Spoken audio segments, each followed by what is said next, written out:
Bismillahirrahmanirrahim. Assalamualaikum warahmatullahi wabarakatuh. Baik teman-teman, kembali lagi dengan saya.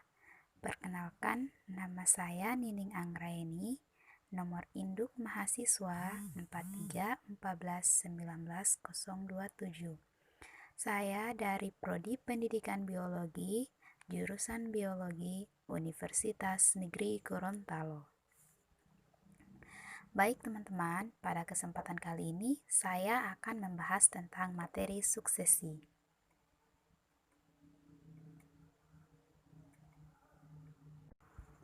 Ekosistem di alam memiliki pola penyesuaian untuk mempertahankan stabilitasnya, yaitu dengan mengalami suatu perubahan.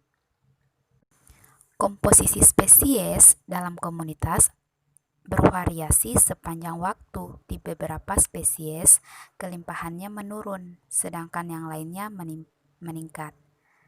Beberapa perubahan mungkin hanya merupakan fluktuasi lokal yang kecil sifatnya, sehingga tidak memberikan arti yang penting. Sedang perubahan lainnya merupakan suatu perubahan yang sangat besar atau kuat, sehingga mempengaruhi sistem secara keseluruhan, di mana proses perubahan dalam komunitas yang berlangsung menuju ke satu arah secara teratur disebut dengan suksesi. Seiring bertambahnya waktu, perlahan-lahan suatu ekosistem akan mengalami perubahan dari kondisi semula. Perubahan-perubahan yang terjadi sangat mudah untuk diamati dan biasanya dalam perubahan itu terdapat pergantian komunitas dalam sebuah ekosistem. Kajian perubahan ekosistem dan stabilitasnya memerlukan perhatian yang tidak sederhana. Perhatian yang tidak sederhana ini meliputi aspek-aspek yang sangat luas seperti siklus materi atau nutrisi, produktivitas, konsep energi, kaitannya dengan masalah pertanian dan juga dengan masalah konservasi. Proses dari suksesi berakhir dengan sebuah komunitas atau ekosistem yang disebut dengan klimaks. Selanjutnya, kita melangkah pada pengertian suksesi, di mana istilah suksesi digunakan pertama kali oleh Holt pada tahun 1885 dalam sebuah studi tentang perubahan pada komunitas. Dasar studi suksesi sendiri dicetuskan oleh Cowles pada tahun 1899, sedangkan prinsip-prinsip dan teori suksesi dikemukakan secara mendalam dan seksama oleh Clement pada masa setelah Cowles, yaitu tahun 1907.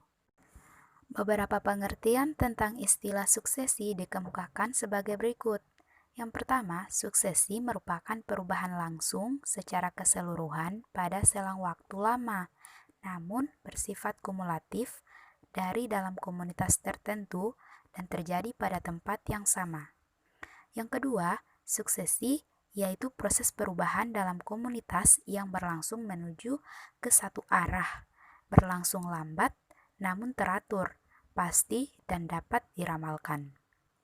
Yang ketiga, suksesi yaitu perubahan dalam komunitas yang berlangsung secara teratur dan menuju ke satu arah.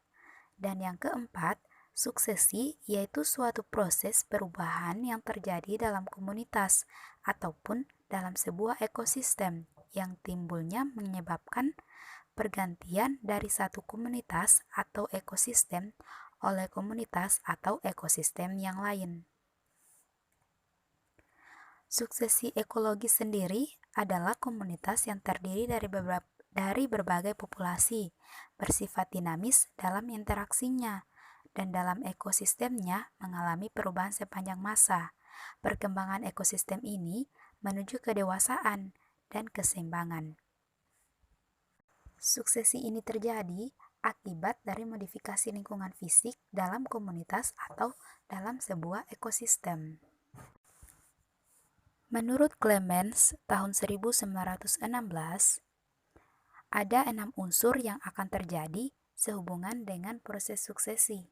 Unsur tersebut yang pertama penggundulan yang mengakibatkan terjadinya substrat baru. Yang kedua, migrasi kehadiran migrula atau organ pembiak tumbuhan. Yang ketiga, eksesis perkecambahan, pertumbuhan, reproduksi, dan penyebaran. Yang keempat, kompetisi, persaingan, sehingga pengusiran satu spesies oleh spesies lainnya. Yang kelima, reaksi, perubahan pada ciri dan sifat habitat oleh jenis tumbuhan. Sedangkan yang keenam adalah stabilisasi yang menghasilkan komunitas tumbuhan pada tingkatan yang matang. Sedangkan GAMS mengkategorikan suksesi dalam 3 keadaan. Yang pertama, suksesi dengan urutan normal. Yang kedua, suksesi dengan urutan berirama. Dan yang ketiga, suksesi dengan urutan katastrofis. Sedangkan perubahan vegetasi di alam dapat dibedakan dalam 3 bentuk umum. Yang pertama, perubahan fenologis. Yang kedua, perubahan suksesi sekunder. Dan yang ketiga adalah perubahan suksesi primer. Selanjutnya, saya akan menjelaskan konsep suksesi, di mana konsep suksesi ini terbagi menjadi 3. Yang pertama, sere, yaitu seluruh seri komunitas yang terbentuk pada keadaan atau waktu tertentu. Yang kedua, suksesi, yaitu suatu seri perubahan berurutan dan bertahap dari komunitas pada suatu wilayah ekosistem tertentu. Dan yang ketiga adalah klimaks, di mana suatu keadaan seimbang dinamis dari populasi yang menentukan dalam perjalanan suksesi ekologis yang optimum. Perubahan ekosistem ini pada dasarnya dapat disebabkan oleh berbagai penyebab utama. Yang pertama, akibat perubahan iklim. Yang kedua, suksesi alogenik atau karena perubahan dari luar. Dan yang ketiga adalah suksesi autogenik, yaitu karena pengaruh dari dalam. Selanjutnya kita melangkah pada mekanisme suksesi, di mana proses suksesi dapat terjadi melalui beberapa tahap. Yang pertama, yaitu kolonisasi, di mana tahap awal dari suksesi adalah kolonisasi. Selama tahap tersebut, habitat yang kosong dipenuhi oleh organisme-organisme. Yang kedua, modifikasi tempat.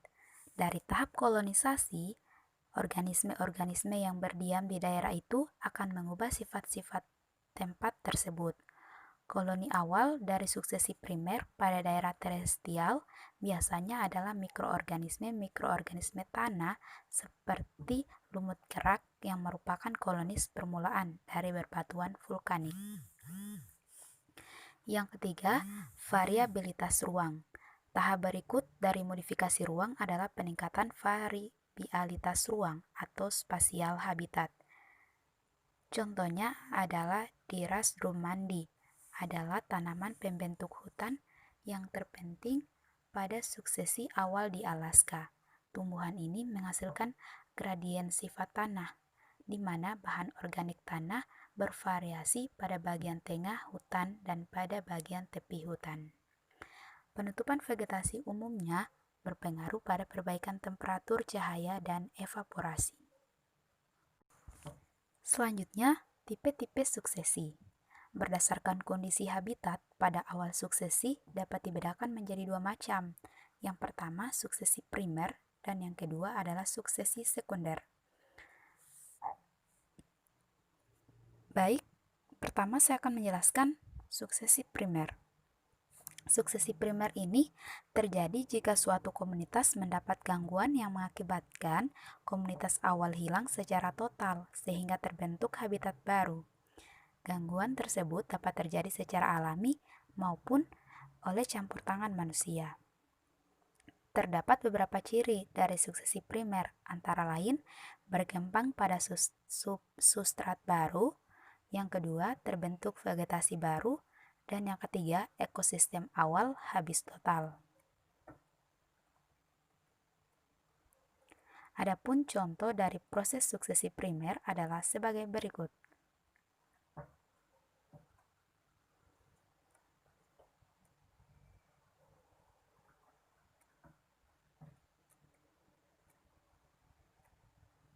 Yang kedua adalah suksesi sekunder, di mana suksesi sekunder terjadi jika suatu gangguan terhadap suatu komunitas tidak bersifat merusak total tempat komunitas tersebut, sehingga masih terdapat kehidupan atau substrat seperti sebelumnya. Proses suksesi sekunder ini dimulai lagi dari tahap awal, tetapi tidak dari komunitas pionir. Gangguan yang menyebabkan terjadinya suksesi sekunder dapat berasal dari peristiwa alami atau akibat kegiatan manusia. Gangguan alami misalnya angin topan, erosi, banjir, kebakaran, pohon besar yang tumbang, aktivitas vulkanik, dan kekeringan hutan. Sedangkan gangguan yang disebabkan oleh kegiatan manusia, contohnya adalah pembukaan areal hutan. Adapun contoh dari suksesi sekunder adalah karena penebangan hutan.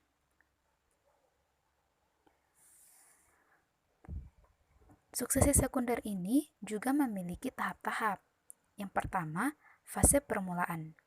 Setelah penggundulan hutan, dengan sendirinya hampir tidak ada biomasa yang tersisa yang mampu beregenerasi. Yang kedua, fase awal atau muda.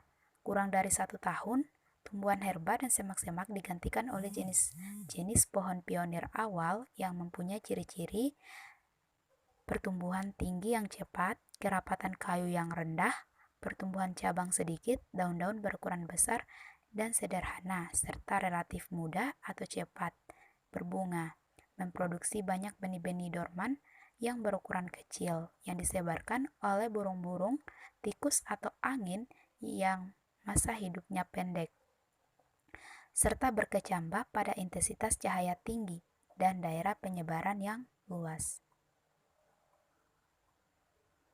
Yang ketiga, fase dewasa.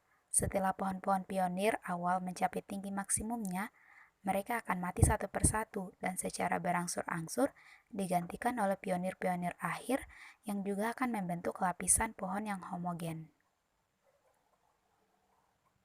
Yang keempat, fase klimaks, di mana pionir-pionir akhir mati satu persatu setelah sekitar 100 tahun dan berangsur-angsur digantikan oleh jenis-jenis tanaman naungan yang telah tumbuh di bawah tajuk pionir-pionir akhir. Jenis-jenis ini adalah jenis-jenis pohon klimaks dari hutan primer yang dapat menunjukkan ciri-ciri yang berbeda. Yang termasuk dalam jenis-jenis ini adalah jenis kayu tropik komersil yang bernilai tinggi dan banyak jenis lainnya yang belum memiliki nilai komersil. Baik, itulah presentasi dari saya mengenai materi suksesi. Lebih dan kurangnya mohon dimaafkan. Saya akhiri dengan ucapan wabillahi taufiq wal hidayah. Wassalamualaikum warahmatullahi wabarakatuh.